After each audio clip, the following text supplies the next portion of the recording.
Most people don't collapse when life becomes impossible. They collapse long before that, when life merely becomes uncomfortable. Not because reality is unbearable, but because their minds were never trained to withstand it. They surrender to impulses.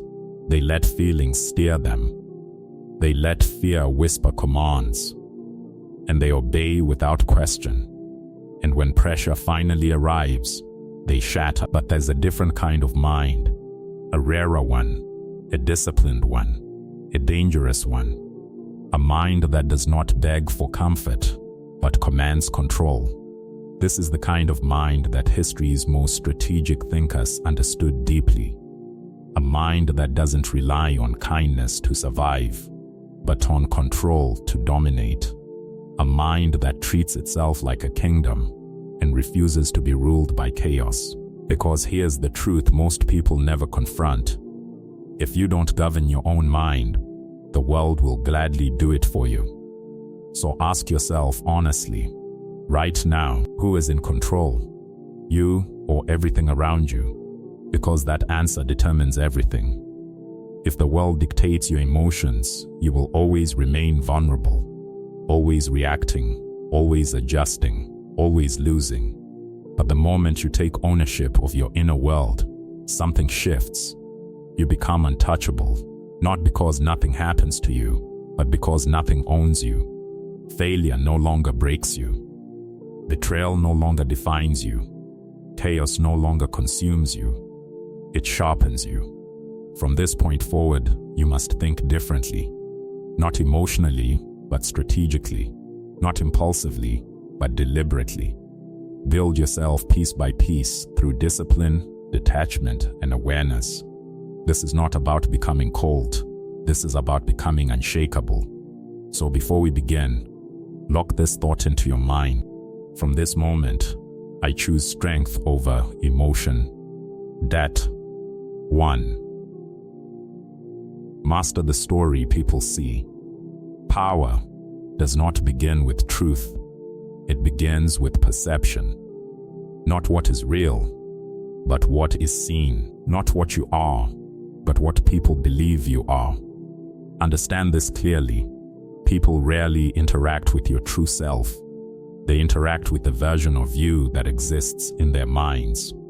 That version is shaped by your image, your presence, your tone, your energy, long before your actual abilities ever get the chance to reveal themselves. You could be highly intelligent, deeply skilled, even extraordinary in your field. But if your presence communicates hesitation, doubt, or inconsistency, the world will respond to that version of you instead. Perception overrides potential. Reality in social dynamics is not built on facts alone. It is constructed through interpretation. And interpretation is fast, emotional, and often superficial. People don't take their time to understand you. They don't analyze your intentions or study your depth. They observe quickly your posture, your eye contact, your tone of voice, your timing, your silence. Within seconds, they form a judgment. And once that judgment is formed, it becomes a filter. Every word you speak, every action you take, is interpreted through that initial perception. If they see you as confident, your silence feels powerful. If they see you as uncertain, that same silence feels weak. This is why first impressions are not just important, they are foundational. They quietly decide how the rest of your interactions will unfold. So if you allow others to define your image for you, you give away control before anything even begins.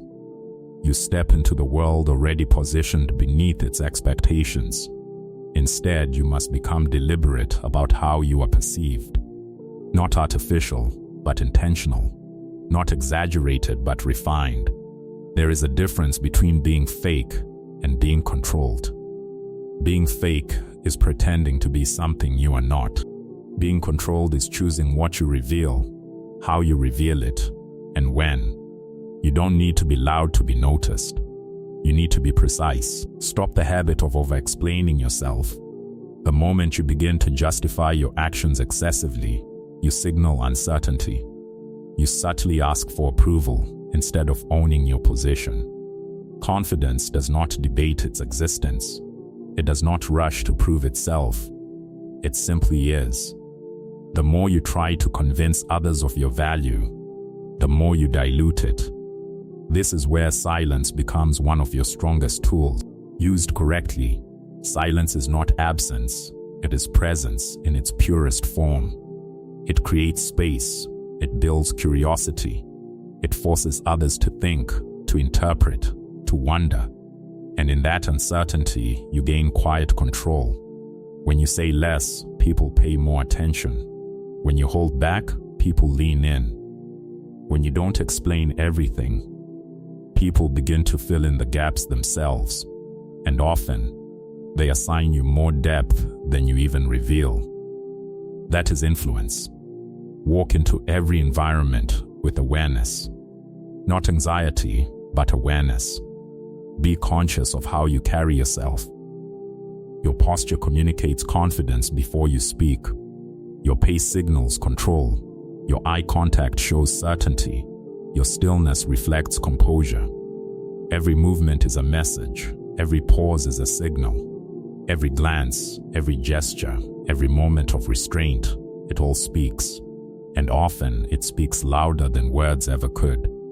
If you appear composed, grounded, and steady, people hesitate before challenging you. They sense resistance.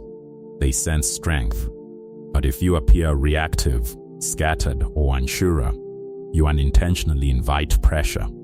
You signal that you can be tested, pushed, or influenced. People respond to what they feel from you, not just what you say. So, stop seeking validation from the outside.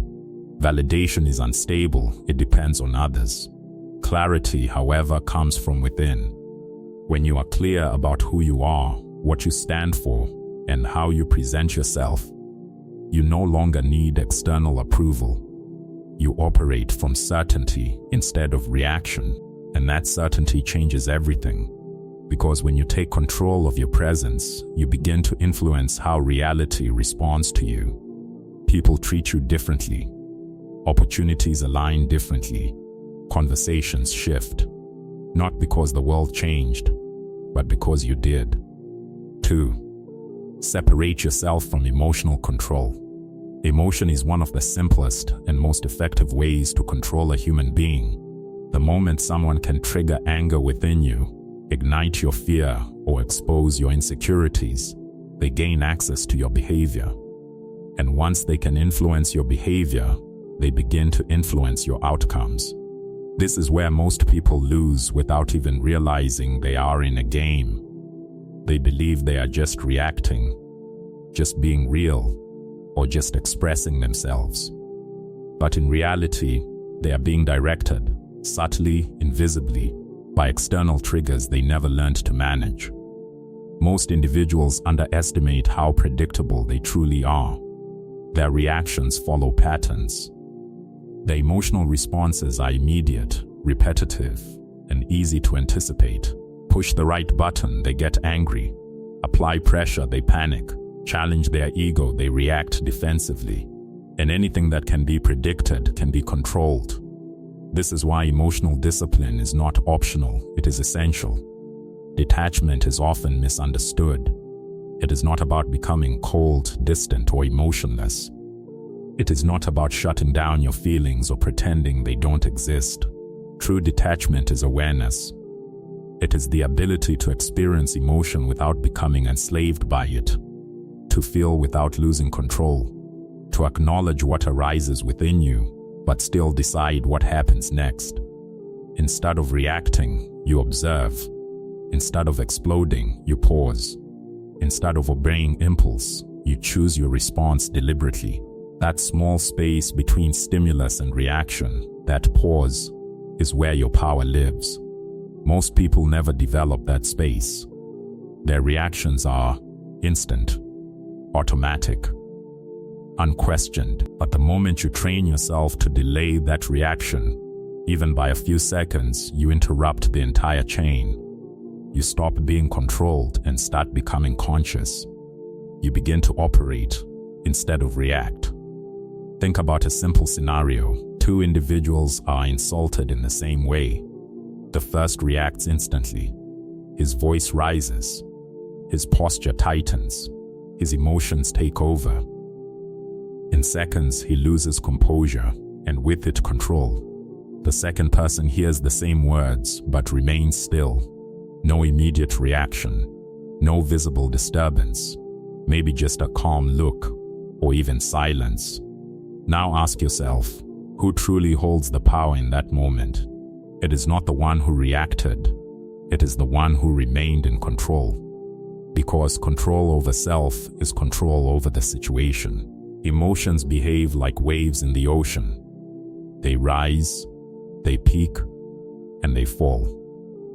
If you chase them, if you act at their highest intensity, they will pull you under. They will distort your thinking, cloud your judgment, and push you into decisions you later regret. But if you learn to observe them, something changes. You begin to see their temporary nature. You realize that no emotion, no matter how intense, lasts forever. It passes just like a storm. And when you stop identifying with every emotion, you stop being controlled by it. This is the shift. You are not your anger. You are not your fear. You are not your insecurity. You are the observer of those states. And once you understand that, you gain distance. And in that distance, you gain control. Your role is not to suppress emotion that creates tension and internal conflict. Your role is to regulate it, to guide it, to decide how it will be expressed, if at all. Let your emotions provide information. Let them signal what matters, what feels off, what needs attention, but never allow them to take command. Because the moment your emotions start making decisions for you, you stop leading your life. And the moment you reclaim that authority, when you begin choosing your responses instead of surrendering to them, you step into a different level of power. A quieter power, a more controlled power, a power that cannot be easily shaken or manipulated. Feel everything, but obey nothing without thought. 3. Expect disloyalty.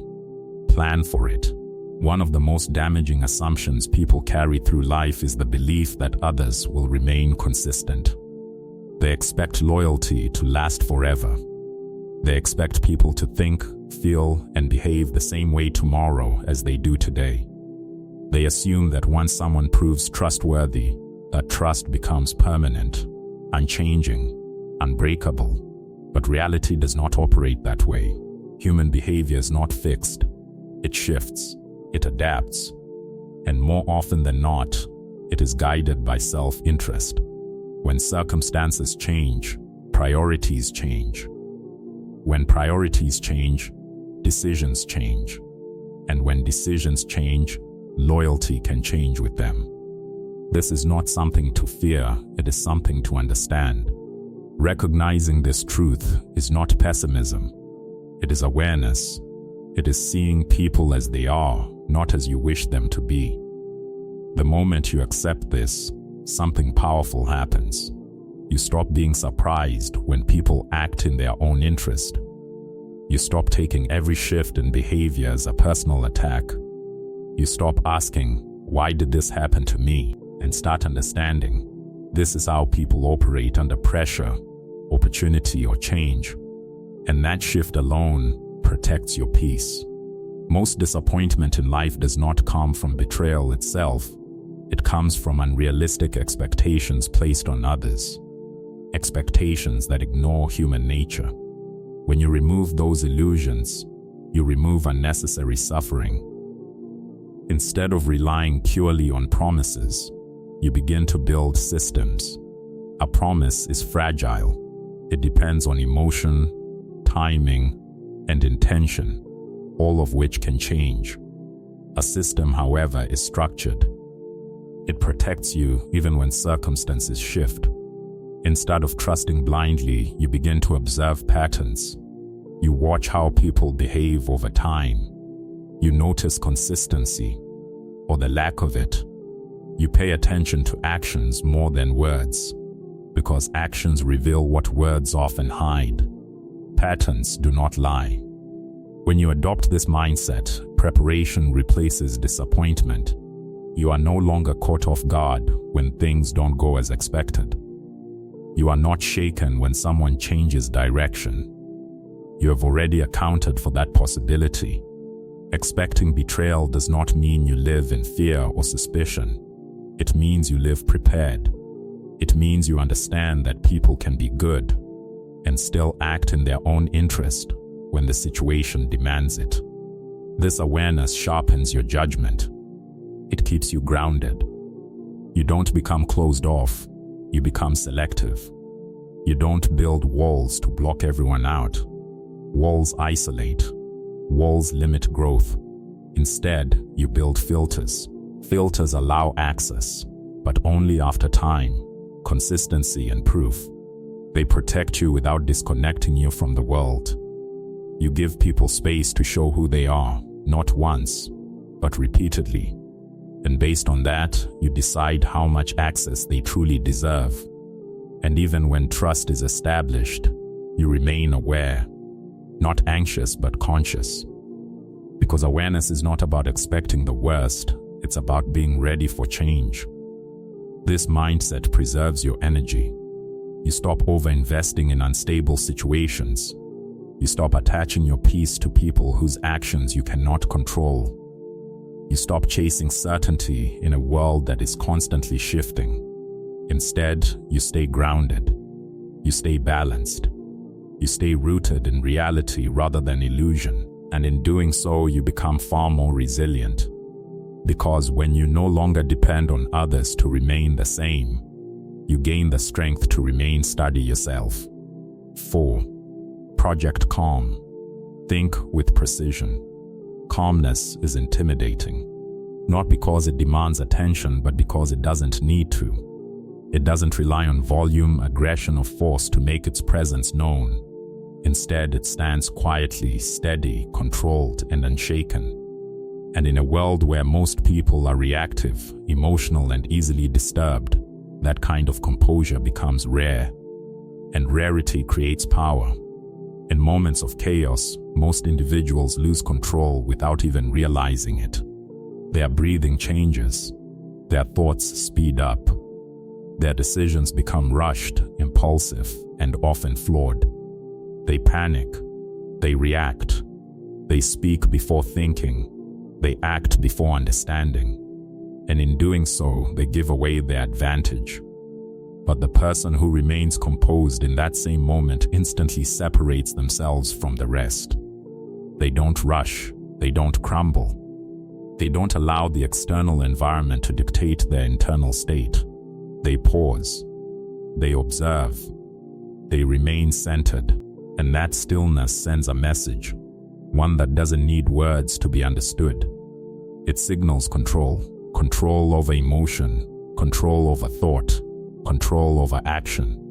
When you are calm, your perception sharpens. While others are overwhelmed by noise, you begin to notice details. Patterns start to emerge. You see connections, weaknesses, and opportunities that remain invisible to those consumed by stress. Where others see problems, you begin to see structure. Where others see pressure, you begin to see possibility. This is why calmness is not passive. It is deeply strategic. It gives you access to clarity when others are operating in confusion. It allows you to think with precision while others are clouded by emotion. And in any situation, whether it's conflict, competition, or crisis, clarity is an advantage. To develop this level of calm, you must train yourself deliberately. It does not happen by chance. It is built over time through awareness and discipline. You must learn to slow down internally, even when everything around you is accelerating. When people rush you, slow your thinking. When pressure rises, steady your breathing. When emotions spike, anchor your focus. This internal control creates external stability. Pay attention to how you present yourself in these moments. Your tone should remain steady, not rushed or aggressive. Your movements should be measured, not frantic or scattered. Your pace should be intentional, not driven by urgency or panic. These subtle signals communicate something powerful to others. You are in control, and people respond to that. Calmness has a psychological effect. It unsettles those who expect you to react. It creates doubt in those trying to provoke you. It forces others to question their own position when you refuse to lose yours. It shifts the dynamic without confrontation. Confidence at its highest level is not loud or forceful. It is quiet, controlled, and deliberate. It does not need to prove itself through constant action or explanation. It is communicated through restraint, through knowing when not to speak, through choosing when not to react, through remaining steady when others fall apart. Because true strength is not shown in how intensely you respond, but in how well you remain in control when everything around you tries to pull you out of it. 5. Use silence as a tool. Speaking is easy. Anyone can talk. Words come naturally, often without thought, often without intention. But controlling what you say, and more importantly what you don't say, that is where real power begins. Every unnecessary word exposes something. It reveals fragments of your thinking, hints of your insecurity, traces of your intentions. Even when you believe you are just talking, you are often giving away more than you realize. People are always observing, always interpreting, and the more you speak, the more material you give them to analyze, predict, and use. Because the truth is simple, the more you say, the easier you are to understand. And the easier you are to understand, the easier you are to control. Predictability weakens your position. It allows others to anticipate your reactions, your decisions, even your emotional triggers. But silence disrupts that. Silence introduces uncertainty, and uncertainty creates influence. When people cannot fully read you, they begin to question. They start filling in the gaps with their own assumptions, often overestimating your depth, your awareness, or your intent. That unknown element becomes your advantage. When you speak less, your words naturally gain weight. They become deliberate instead of automatic. People listen more closely because what you say is rare, measured, and intentional. Your voice is no longer background noise. It becomes something that cuts through it. You don't need to fill every silence just to feel comfortable. You don't need to respond to every opinion just to be heard. You don't need to prove your intelligence through constant explanation. Silence is not awkward. It is controlled space. And within that space, something powerful happens. Others begin to talk more. They reveal their thoughts, their strategies, their weaknesses, often without realizing it. In their attempt to fill the silence, they expose themselves. While they speak, you observe. While they explain, you analyze. While they reveal, you remain protected. This shifts the entire dynamic. Silence becomes a shield. It guards your intentions, your plans, and your emotional state. At the same time, it becomes a tool, allowing you to gather information without giving any away. You are present, but not exposed. Engaged, but not predictable. And that balance is where quiet power lives. Because in a world where most people feel the need to constantly express, explain, and react, the one who can remain silent by choice holds a level of control others don't even realize exists. 6. Withdraw strategically. Constant availability slowly reduces your value. When you are always present, always reachable, always quick to respond, you remove any sense of rarity from your presence. And without rarity, there is no perceived importance. Familiarity, when unchecked, turns into predictability. And predictability over time turns into invisibility. People begin to expect you, not appreciate you, expect you. Your presence becomes routine. Your responses become assumed. And what is always available is rarely respected at a high level. This is why scarcity plays such a powerful role in perception. What is limited feels valuable. What is controlled feels important. What is not easily accessible gains attention. Scarcity creates weight.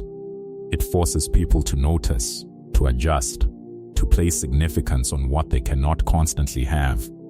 This does not mean you withdraw completely or isolate yourself. It means you become intentional with your availability. You step back when necessary, not to disappear, but to recalibrate how you are perceived. There is a difference between absence and avoidance. Avoidance is driven by fear. Absence, when used correctly, is driven by strategy. When your presence is not constant, it becomes more impactful when it returns. People pay closer attention.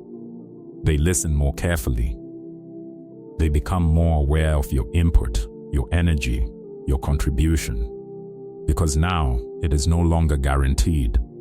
Over time, something subtle begins to happen. People start noticing when you're not there. They begin to think about it. They question your absence. They become more aware of your role, your value, and your influence. And that awareness increases your presence even while you are physically absent. This is quiet influence. Influence that does not rely on constant visibility or effort. When you are not always available, you also protect your energy. You create space to think, to reset, to observe. You step out of constant interaction and regain clarity. Instead of being pulled into every situation, you choose where your attention goes. And that choice reinforces your control. Your time begins to feel more valuable, both to you and to others. Your attention becomes something earned, not expected. The key is balance. You are not disappearing, you are becoming selective. Selective with your time. Selective with your energy. Selective with your presence. And in that selectiveness, your value naturally rises. Because the truth is simple. People chase what feels limited and respect what they cannot constantly access. 7. Control your mind. Control everything. Everything begins within. Before anything takes shape in your external world, it first forms in your internal one. Every action, every decision, every reaction, these are all rooted in thought. And if that foundation is unstable, everything built on top of it will reflect that instability. If your thoughts are scattered, impulsive and uncontrolled, your actions will mirror that chaos. You will hesitate when clarity is needed. You will rush when patience is required. You will react when you should be thinking. But when your mind is disciplined, when it is steady, focused, and intentional, your actions begin to align naturally. They become precise, consistent, purposeful. Your external life is not separate from your internal state. It is a reflection of it. Look closely at your environment, your habits, your results, your patterns. They often reveal what is happening inside your mind more clearly than you realize. Clarity within creates structure outside. When your thoughts are organized, your decisions become cleaner. Your actions follow a direction. Your life begins to feel ordered, even in the presence of challenges. But when your mind is filled with distraction, doubt, and noise, that internal confusion spills outward. Distraction inside creates chaos outside. You lose focus. You jump between priorities. You struggle to maintain consistency. And over time, that lack of control compounds into larger problems. This is why mental discipline is not optional. It is foundational. You must train your mind with the same seriousness you would train your body. Strength does not appear by chance. It is built through repetition, awareness, and effort. Start by observing your thoughts, not judging them, not suppressing them, simply noticing them. Pay attention to what repeatedly occupies your mind. Notice where your attention drifts when left unchecked. Notice the patterns, both useful and destructive, that shape your thinking. Awareness is the first step toward control. Then begin to challenge those thoughts. Ask yourself, is this useful? Is this accurate? Is this helping me move forward or holding me back? Not every thought deserves to be believed. Many are automatic, shaped by past experiences, fear, or habit rather than truth. Once you begin questioning them, you weaken their control over you. From there, you direct your thinking. You don't let your mind wander endlessly, you guide it with intention. You choose what deserves focus. You redirect it when it drifts. You bring it back when it slips into distraction. This process requires consistency. It is not a one-time effort, it is ongoing training. Over time, something shifts. Your thoughts become clearer. Your reactions become slower and more deliberate. Your decisions become more aligned with your goals. And gradually, your mind stops controlling you and starts working for you. It becomes a tool instead of a source of conflict, a system instead of a storm. You begin to operate with intention instead of impulse, with clarity instead of confusion. And once that happens, everything else begins to change. Because when your mind is steady, your actions become powerful. And when your actions are controlled, your life follows that same direction. Final message: being mentally untouchable does not mean becoming emotionless. It means becoming ungovernable by external forces. Nothing controls your reactions. Nothing dictates your focus. Nothing owns your peace. You move with intention. You respond with clarity. You act with control. And in that state, you don't just survive the world. You move through it with quiet authority. Remember this: control is not given. It is built. And the moment you truly command your mind, you command everything.